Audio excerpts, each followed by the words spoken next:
Doctor Who, the Shakespeare Code, the second episode of Series 3, is written by Gareth Roberts and starring David Tennant and Freema Agyeman. So yeah, in the past, Gareth Roberts has written some Doctor Who novels, Virgin New Adventures with The Highest Science 1993 and Only Human 2005, and did further Doctor Who spin-offs. He also did Attack of the Grask, which is a video game on a website, and the TARDIS-sodes. So yeah, this is Gareth's first proper episode he's written. This episode had a working title, Love's Labour's 1, then Theatre of Doom, according to David Tennant in his video diary, but obviously it's changed to the Shakespeare Code. This episode begins with a lute player singing to a girl called Lilith, played by Christina Cole, when she invited him into her house.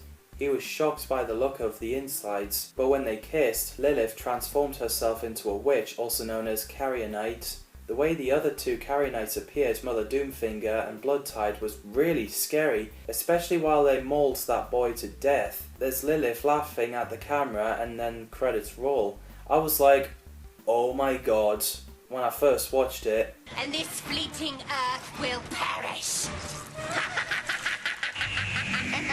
So the Doctor promised Martha a one trip, so they landed in Southwark in 1599 and take her to the Globe Theatre to see Love's Labour's Lost. How Martha reacts that she's in 1599 handled well, when she says, "Oh, you're kidding me," and also when she asks what would happen if she stepped on a butterfly or killed her granddad.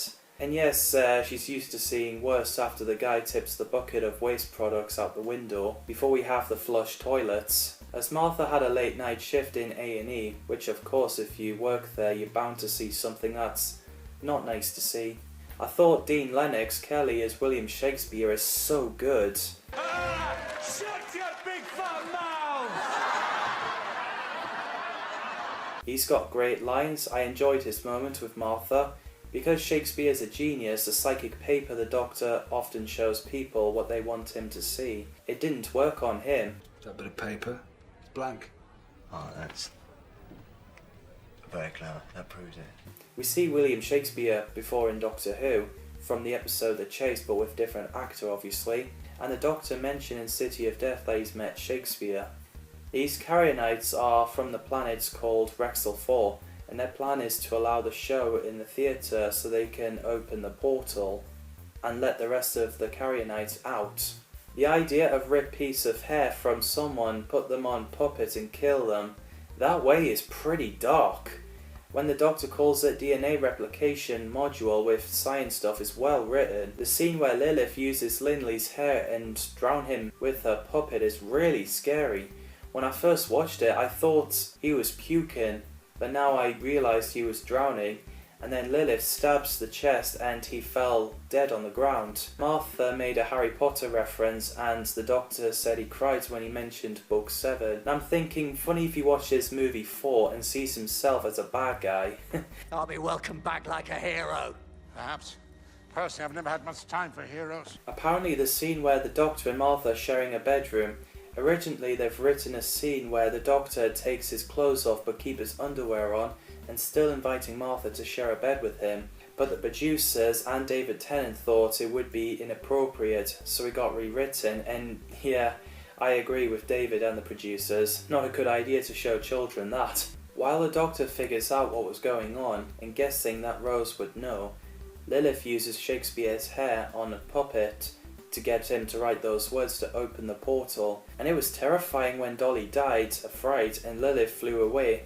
That laughing was scary. So the Doctor, Martha and William visit to an architect of the theatre called Peter Street in Bethlehem Hospital for Mad People. Peter tells a story about the witches before he was murdered by Mother Doomfinger with a deadly touch on his heart. The way to defeat the Carrier Knights is name them, so the Doctor ordered William Shakespeare to stop the play, but he was knocked out, so unfortunately the play continued. Meanwhile, confronting Lilith, we learned that Shakespeare's words managed to set her and the other two witches free after he lost his son Hamnet, which is tragic.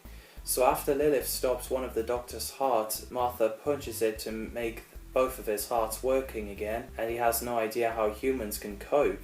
One heart. Yeah, I don't know what two hearts would feel like, to be honest. I've only got one heart working. How do you people cope? The effects on the swarms of Carrionites is well done.